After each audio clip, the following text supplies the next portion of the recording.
नाज़रीन, राणीपुर जो ॻोठ बचल शाहाणी बुनियादी सहूलतुनि खां महरूम बणियल आहे। इन हवाले सां ॾिसूं था गुलाम शबीर जूणे जो जी हीअ रिपोर्ट।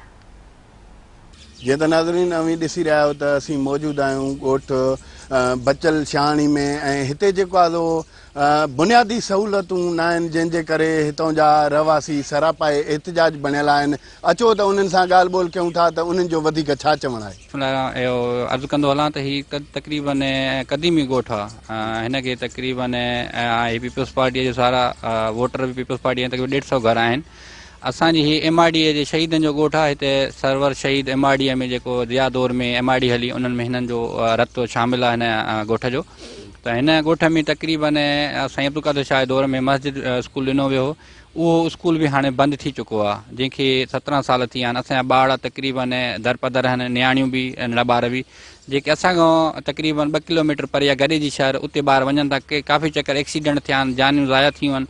इन लाइ असां MP MA जावेद साहब असांजो MNA जावेद शाह साहब त ॾिठो ई न आहे जॾहिं खां इलेक्शन थी आहे। इन खां पहिरियों आयो साईं प्याली शाह जन वटि बि विया आहियूं। इहे बि ख़ाली आसरा असांखे ॾियनि था पिया। स्कूल न हिते स्कूल आहे, न उस्ताद आहे, न बिल्डिंग आहे। इवन हेसिताईं जो हिते गैस बि न आहे। असां हिकु बिजलीअ जो एॾो बुरान आहे, हिते बिजली त अचे ई कोन थी। असांखे ट्रांसफार्म कोन्हे। असां हिकिड़ो ट्यूबवेल आहे जेको सरकारी बोरिंग, उतां जेको आहे मीटर उहो ई कोन थो हले। हिते मीटर जेको आहे पेड कंदड़ आहिनि, 12-13 हिते जेको आहे मीटर पेड करणा आहिनि। उन खां बावजूद बि बिजली कोन्हे।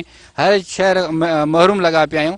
असां अपील कंदासीं MNA जावेद शाह साहब सां ऐं PS 3 जे सैयद प्यारे अली शाह साहब खां, त असांखे हिन शइ जो इज़ालो कयो वञे, असांखे ट्रांसफार्म ॾिनो वञे हिन ॻोठ लाइ, ऐं असांखे रोड रस्ता जे लाइ नालियूं पंहिंजो CC ब्लॉक ॾिना वञनि। साल थी विया आहिनि त असां जेको आहे इन शयुनि खां महिरूम आहियूं।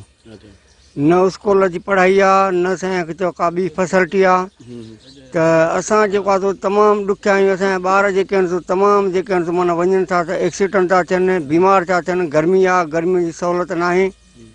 ऐं उन खां पोइ जेको आहे बिजली साईं असांखे बिल्कुलु कोन्हे, ट्रांसफार्म आहे ई कोन। स्कूल बि माना असां वटि मंज़ूर हुओ, उहो बि माना खयूं हलिया विया आहिनि। ॿी माना रोड न आहे, का नाली न आहे, न को का सुई केस आहे। ट्यूबवेल माना सरकारी आहिनि जेको माना सदाईं बंदि पियो आहे। साईं बिल्कुलु असां MNA MPA जेके असांजा चूंडियल नुमाइंदा आहिनि, असां उन्हनि ॾे बिल्कुलु विया आहियूं। असांखे हिन ॻोठ में तक़रीबन जेके माना बुनियादी सहूलतूं असां जंहिंखां महरूम आहियूं, उनखे 15 खां 18 साल थी चुका आहिनि। इन में असांखे बुनियादी सहूलतूं इहे न आहिनि त रोड बि न आहे, ऐं ॿारनि जे लाइ तालीम जे लाइ, जंहिंजे लाइ असांखे इंसानी हक़ माना तालीम जे हिसाब सां वठी सघूं, त उहो असांखे मेन स्कूल न आहे।